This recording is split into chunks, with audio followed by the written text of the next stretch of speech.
चलिए भाई, नमस्कार दोस्तों, स्वागत है आपका मेरे चैनल आरूप एकेडमी में, जिसमें मैं आप लोगों को फिजिक्स वाला सेशन पढ़ा रहा हूँ। और पिछले वीडियो में मैंने आप लोगों को लाइट मतलब प्रकाश के बारे में पढ़ाने की कोशिश की थी। आज हम लोग दर्पण के बारे में पढ़ेंगे कि आखिर दर्पण होता क्या है। ठीक है, तो आइए इसके बारे में पहले जान लेते हैं कि दर्पण मिरर होता क्या है। ठीक है, उसके बाद फिर हम आगे लाइन टू लाइन उसके प्रतिबिंब क्या होते हैं, है ना, दर्पण कितने प्रकार के होते हैं, उसमें इमेज कैसे बनता है, ठीक है, वास्तविक बनता है, आभासी बनता है, सीधा बनता है, उसका उपयोग कहाँ होता है, इन सब के बारे में जानेंगे। तो आइए देखते हैं, सबसे पहले दर्पण क्या होता है। दर्पण मिरर क्या होता है। दर्पण क्या होता है, कांच का एक भाग होता है। कांच का क्या होता है, एक भाग होता है जिसकी एक सतह जो होती है वो चिकनी होती है और दूसरी सतह खुरदुरी होती है ना, जैसे हम लोग उपयोग करते हैं। आप लोग देखना, कांच जो होता है दर्पण, उसका एक सतह चिकनी होती है जिसमें हम लोग क्या सामान्यतः अपने फेस को देखते हैं, और दूसरी सतह क्या होती है, खुरदुरी मतलब पॉलिश की होती है ना। तो दर्पण क्या होता है कि दर्पण कांच का एक भाग होता है जिसकी एक सतह क्या होती है, चिकनी, तथा दूसरी सतह क्या होती है, परावर्तक होती है, मतलब कि टकरा के वापस चले जाती है। ये ऐसा बना कि वो तो भेज देती मतलब आने नहीं है। ठीक है, ये क्या होती है, दर्पण होती है। ठीक है, दर्पण में प्रतिबिंब क्या होती है इसके बारे में जान लेते हैं, फिर मैं आगे आप लोगों को उसके प्रकार के बारे में बताऊंगा। तो सबसे पहले जान लेते हैं प्रतिबिंब आखिर दर्पण में बनता कैसे है। तो प्रतिबिंब क्या होता है इसको देख लेते हैं सबसे पहले। तो प्रतिबिंब स्रोत से आ रही प्रकाश के परावर्तन और अपवर्तन के पश्चात जिस बिंदु पर मिलेगी, है ना, जिस बिंदु पर, जैसे मान लो यहाँ से प्रकाश आ रही है, परावर्तन हो गई, ठीक है, इधर से अपवर्तन हो गया, अब दोनों जा रही है, जिस बिंदु पे मिलेगी वहां पे क्या बनता है, प्रतिबिंब बनता है।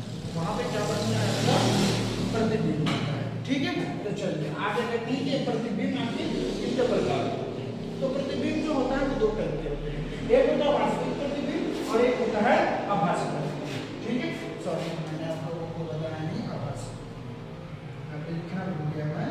ये होता है हमारा आभासी प्रतिबिंब, ये होता है हमारा आभासी प्रतिबिंब, वर्चुअल इमेज बोलते हैं इसको, इसमें क्या बोलते हैं, वर्चुअल इमेज बोलते हैं। सबसे पहले देख लेते हैं कि वास्तविक प्रतिबिंब आखिर होता क्या है। वास्तविक प्रतिबिंब क्या होता है, जो परावर्तन और अपवर्तन के पश्चात जिस बिंदु पर मिले, जिस बिंदु पे परावर्तन और अपवर्तन के पश्चात मिले उसको बोलेंगे वास्तविक प्रतिबिंब, रियल इमेज बोलेंगे। क्या बोलेंगे, रियल इमेज। जैसे आप लोग को मैं एक छोटे से डायग्राम से बताने की कोशिश करता हूं।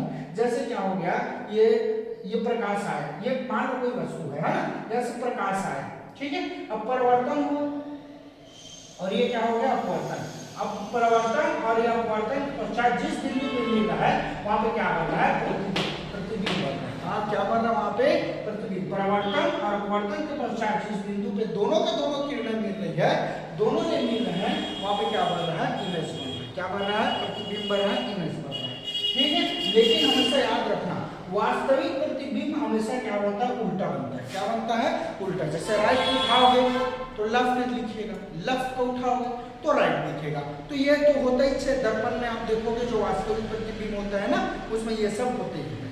क्लियर है, चलिए आगे देखते हैं। दूसरा हमारा आभासी प्रतिबिंब। आभासी प्रतिबिंब में क्या होता है, परावर्तन और अपवर्तन पहले जिस बिंदु से आती हुई प्रतीत होती है, जिस बिंदु से आती हुई प्रतीत होती है उसको हम लोग क्या बोलते हैं, आभासी प्रतिबिंब बोलते हैं। जैसे देखो, मैंने आप लोगों को बताया छोटे से डायग्राम से, ये यहाँ पे क्या हो रहा है, परावर्तन, यहाँ पे हो रहा है अपवर्तन। अब जिस बिंदु से आती हुई प्रतीत हो रही, देखो दोनों किरणें मिल नहीं, बस आती हुई प्रतीत हो रही, आती हुई क्या हो रही, प्रतीत हो रही है, तो इसको क्या बोलेंगे हम लोग, क्या बोलेंगे, इसको आभासी प्रतिबिंब। लेकिन हमेशा इसमें प्रतिबिंब जो होता है पीछे की ओर बनता है। कहाँ बनता है, पीछे की ओर प्रतिबिंब बनता है, यहाँ पे बनता है प्रतिबिंब हमेशा पीछे की ओर, और क्या बनता है, हमेशा सीधा बनता है। याद रखना, वास्तविक प्रतिबिंब में हमेशा प्रतिबिंब जो होता है उल्टा बनता है, क्योंकि परावर्तन और अपवर्तन के पश्चात हम लोग एक ही बिंदु पे मिलते हैं। लेकिन आभासी प्रतिबिंब में क्या होता है, परावर्तन और अपवर्तन के पश्चात आती हुई प्रतीत होती है, और आभासी प्रतिबिंब हमेशा पीछे की ओर बनती है, दर्पण के हमेशा दर्पण के पीछे की ओर बनती है। इसमें देखो दर्पण के आगे की ओर बन रही है, इसमें दर्पण के पीछे की ओर बन रही है, हमेशा सीधा बनेगी, और दर्पण के आगे की ओर बन रही है तो उल्टा बनेगी। क्लियर है आप सभी को, चलिए आगे देखते हैं। आगे देखते हैं कि जो दर्पण होते हैं कितने प्रकार के होते हैं। तो दर्पण दो प्रकार के होते हैं, एक होता है समतल दर्पण और एक होता है गोलीय दर्पण। ठीक है, समतल दर्पण क्या होते हैं, समतल दर्पण, एक होता है गोलीय दर्पण। गोलीय दर्पण के भी दो भाग होते हैं, एक अवतल होता है, उत्तल होता है, कॉन्केव और एक कॉन्वेक्स होते हैं। क्लियर है, तो सबसे पहले देख लेते हैं कि समतल दर्पण आखिर होता क्या है। तो यदि प्रवर्तक सतह समतल हो तो उसे क्या बोलेंगे हम लोग? समतल दर्पण कहेंगे। अगर प्रवर्तक सतह भैया समतल है तो उसको समतल ही दर्पण बोलेंगे, है ना? ठीक है, हम इसका गुण देख लेते हैं। इसमें क्या होता है कि हमेशा घसी और सीधा प्रतिबिंब बनता है। इसमें होता है क्या कि प्रतिबिंब वस्तु के आकार का होता है, वस्तु के आकार का होता है ना? समतल में आप जितने गए हो आपको उतना ही दिखाएगा, बड़ा छोटा नहीं दिखाएगा। किसमें? समतल दर्पण। वो तो कौन क्या कॉन्वेक्स हमारे अवतल में बताते हैं बड़ा छोटा, लेकिन इसमें कोई बड़ा छोटा नहीं होता। ठीक है। तीसरा, किसी प्रतिबिंब को देखने के लिए इसकी वस्तु की लंबाई का आधी होनी चाहिए। दर्पण जो होता है ना, अगर मान लो आपको अपने पूरा इमेज देखना है समतल दर्पण में, तो उसको हमेशा आधा करना होगा, दर्पण को अपने हाइट का आधा। मान लो अगर आप 5 फीट के हो और आपको समतल दर्पण में अपने पूरे क्या है, पूरे बॉडी को देखना है, पूरे शरीर को देखना है, तो आपके शरीर का आधा होना चाहिए दर्पण। अगर आप 5 के हो तो दर्पण जो है 2.5 का होना चाहिए। दर्पण क्या होना चाहिए? 2.5 का होना चाहिए। तो ये क्या था हमारा समतल दर्पण। आगे देखते हैं हम लोग गोलीय दर्पण क्या होता है। चलिए आगे देखते हैं कि गोलीय दर्पण, गोलीय दर्पण भी क्या होता है ना? समतल दर्पण के बारे में हमने जाना, गोलीय दर्पण के बारे में जानते हैं। ठीक है, गोलीय दर्पण यह क्या होता है? एक खोखले गोले का भाग होता है। एक क्या होता है? जैसे दर्पण होता है, एक गोलीय दर्पण होता है। ठीक, अगर ये गोलीय दर्पण एक खोखले गोले का भाग होता है, अगर हम लोग इसको क्या करें, बीच से काट दें, क्या करें, बीच से दो भागों में बांट दें, तो एक क्या बन जाएगा? अवतल, और एक क्या बन जाता है? ठीक है, जिसका भाग उभरा हुआ होता है, ठीक है, जिसका भाग क्या होता है? उभरा हुआ होता है, वो होता है अवतल दर्पण, और जिसका भाग थोड़ा घसा हुआ होता है वो होता है उत्तल दर्पण। जिसका भाग उभरा हुआ होता है वो क्या होता है? अवतल दर्पण, और जिसका भाग घसा हुआ होता है वो होता है क्या? उत्तल दर्पण। ठीक है, तो चलिए सबसे पहले देखते हैं अवतल दर्पण। तो अवतल दर्पण का एक परावर्तक पृष्ठ है, इसको बोलते हैं परावर्तक पृष्ठ। ध्यान देना, ये परावर्तक पृष्ठ है, यही सब प्रकाश किरण टकरा के वापस जाएगा, अंदर आएगा, जो भी इमेज बनाएगा उल्टा सीधा, वो इसी के कारण बनाएगा, परावर्तक सतह के कारण। ठीक है, तो क्या होता है? अवतल दर्पण की परावर्तक सतह अंदर की ओर झुका हुआ होता है। ठीक है, ये क्या करता है? जो अवतल दर्पण होता है ना, ये प्रकाश को सिकुड़ता है। क्या करता है? प्रकाश को सिकुड़ता है, ये सिकोड़ देता है प्रकाश को। क्या कर देता है? प्रकाश को सिकोड़ता है। ठीक है, और हमेशा क्या करता है? वस्तु को छोटे से बड़ा बनाता है। वस्तु को हमेशा क्या करता है? जो वस्तु को क्या करता है? इमेज जो बनाता है हमेशा छोटे से क्या करता है? बड़ा बनाता है। ये जैसे मैंने आप लोगों को बताया कि जो उभरा हुआ परावर्तक होगा वही क्या होता है? अवतल दर्पण। ठीक है, चलिए इसको उपयोग देख लेते हैं। तो समानता उपयोग इसका जो होता है वो डॉक्टरों द्वारा, है ना? ठीक है, आंख कान नाक गले के परीक्षण में, है ना, छोटा प्रतिबिंब तो बड़ा देखने के लिए उपयोग किया जाता है। क्लियर? ठीक है, दंत चिकित्सकों द्वारा जो डेंटिस्ट होते हैं वो दांत को देखने के लिए ऐसे करके अगर वो फिर देखते हैं इमेज को छोटा से क्या करते हैं? बड़ा देखते हैं। इसमें अवतल दर्पण में, ठीक है, अवतल दर्पण का उपयोग है ये। ठीक है, दूसरा हमारा सेविंग दर्पण हो गया, है ना, जो सेविंग वगैरह करते हैं, है ना, ठीक है, और हेडलाइट हो गया। ठीक है, हेडलाइट हो गया। क्लियर है? चलिए अगला देखते हैं हम लोग उत्तल दर्पण। उत्तल दर्पण क्या होता है? जिसका परावर्तक सतह ढांचा होता है, मैंने आपको बताया, जिसका उभरा हुआ भाग है वो अवतल है। कौन क्या है? जिसका धंसा हुआ भाग, सॉरी उभरा हुआ भाग क्या है? अवतल, और जिसका धंसा हुआ भाग क्या है? ठीक है, कॉन्वेक्स। क्या है? कॉन्वेक्स। तो सबसे पहले जान लेते हैं उत्तल दर्पण कॉन्वेक्स मिरर के बारे में कि इसमें क्या होता है? परावर्तक सतह क्या होती है? उभरी, सॉरी ये परावर्तक सतह अंदर की ओर धंसा हुआ होता है। ये हाँ, अंदर की ओर धंसा हुआ होता है, ये उभरा होता है। परावर्तक सतह क्या है? सतह उभरी हुई। ठीक है, यह क्या करता है? जब प्रकाश किरण को क्या करता है? फैलाता है और हमेशा छोटे से बड़ा प्रतिबिंब बनाता है। ठीक है, इसका उपयोग क्या होता है? समानता इसका उपयोग जो होता है वो गाड़ी के हेडलाइट में होता है, और क्या होता है? स्ट्रीट लैंप में होता है। क्या होता है? स्ट्रीट लैंप में होता है। स्ट्रीट लैंप में जैसे प्रकाश को क्या कर देता है? फैलाता है। जैसे आप लोग वो देखे होंगे हेडलाइट, सॉरी स्ट्रीट लैंप, ठीक है, वो क्या करता है? प्रकाश को फैला देता है।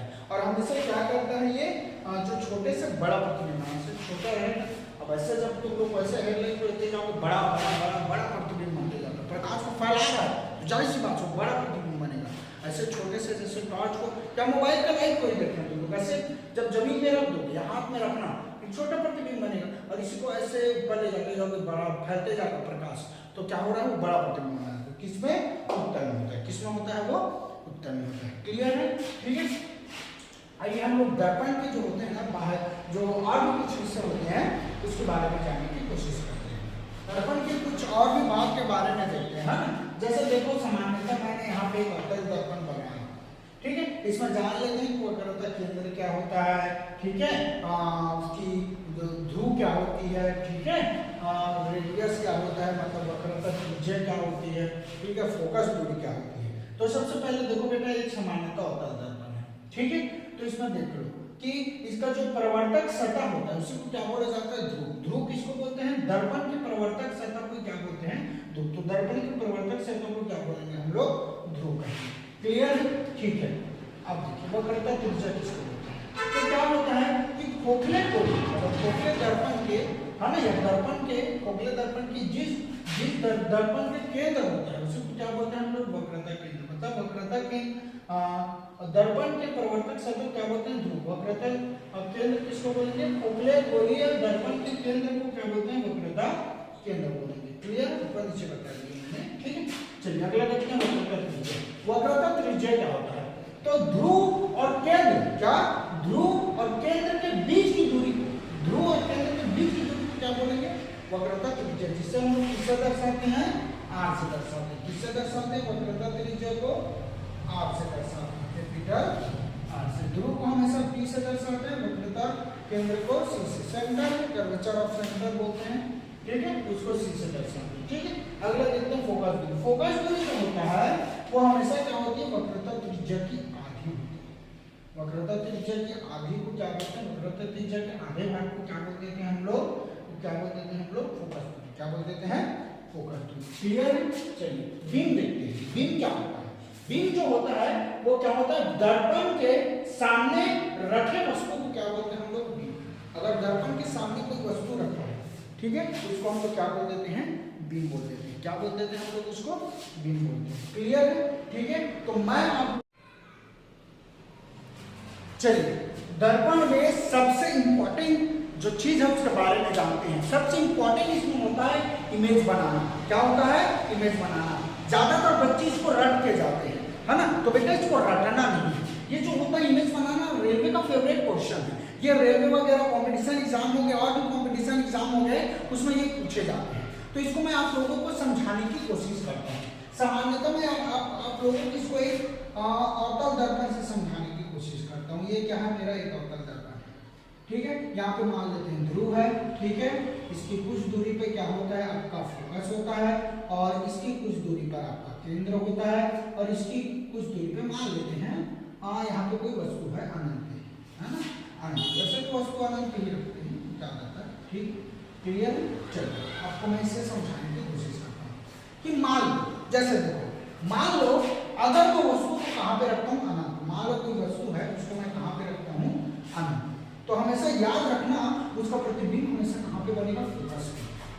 तो क्या होता है, जब अनंत में हम किसी वस्तु को रखते हैं तो उसका प्रतिबिंब हमेशा क्या बनता है, फोकस। बस इस चीज को बस याद करना है, इसको बस इसको रख डालो कि अनंत पे रखेंगे तो वस्तु का प्रतिबिंब जो है फोकस पे होता है। कुछ नहीं करना है, बस समझते जाना है। आगे किस बात पे जाएंगे, क्या करेंगे आगे। मान लो वस्तु को पहले मैं अनंत पे रखा, अब वस्तु को मैंने कहाँ पे लिया, यहाँ पे, मतलब अनंत और केंद्र के बीच में लिया। मैंने वस्तु को क्या किया, वस्तु को अनंत व केंद्र की क्या ले आया, बीच में, केंद्र के बीच ले आया। क्या ले आया, केंद्र के बीच। तो ये भी भाई साहब किसके प्रतिबिंब भी तो खिसकेगा, तो पहले फोकस पे था, कहाँ चला जाएगा, केंद्र और फोकस के बीच। कहाँ चला जाएगा, केंद्र व फोकस के बीच में चला जाएगा, फोकस के बीच चला गया। क्लियर? सभी को क्लियर है? ठीक है। चलिए आगे देखते हैं। अब मान लो वस्तु को मैंने पहले अनंत और केंद्र के बीच में रखा था। वस्तु को मैं कहाँ पे लाता हूँ, केंद्र पे लिया। अब ये वस्तु को मैंने कहाँ पे लिया है, केंद्र। तो पहले तो प्रतिबिंब यहाँ पे था, अब ये भी कहाँ चल जाएगा, केंद्र पे। तो जब मैंने वस्तु को किस में रखा, केंद्र पे, तो प्रतिबिंब कहाँ पे बनेगा, केंद्र पे। कहाँ पे बनेगा, केंद्र पे। क्लियर है? देखो कुछ नहीं कर रहा हूँ ना, मैं खिसकाते बस जा रहा हूँ। अब पहले वस्तु को केंद्र पे रखा था, अब मैंने वस्तु को कहाँ ले आया, केंद्र और फोकस के बीच। कहाँ पे ले आया, केंद्र व फोकस के बीच ले आया, फोकस के बीच में ले आया। कहाँ पे ले आया, फोकस के बीच में। तो इमेज की क्या करेगा, खिसकेगा, कहाँ चल जाएगा, केंद्र पे था इमेज, अब कहाँ चला जाएगा, अनंत और केंद्र के बीच में। तो कहाँ चला जाएगा, अनंत और वस्तु को जैसे केंद्र व फोकस के बीच रखे, है ना, कहां पे रखे हम लोगों ने, केंद्र और फोकस के बीच। अगर मान लो मैं वस्तु को, ठीक है, केंद्र और फोकस को मान लो और मैं वस्तु को और आगे खींच रहा हूं, मतलब कहां पे ले गया मैं वस्तु को, ले गया अनंत व केंद्र के बीच ले गया। कहां पे ले गया, अनंत व केंद्र के बीच ले गया। केंद्र व फोकस के बीच रखे, केंद्र व फोकस के बीच में रखे, है ना, ठीक है। वहां पे किसका, कहां पे ले गया, अनंत व केंद्र के बीच ले गया। कहां पे ले गया, अनंत व केंद्र के बीच ले गया, ठीक है, अनंत व केंद्र के बीच।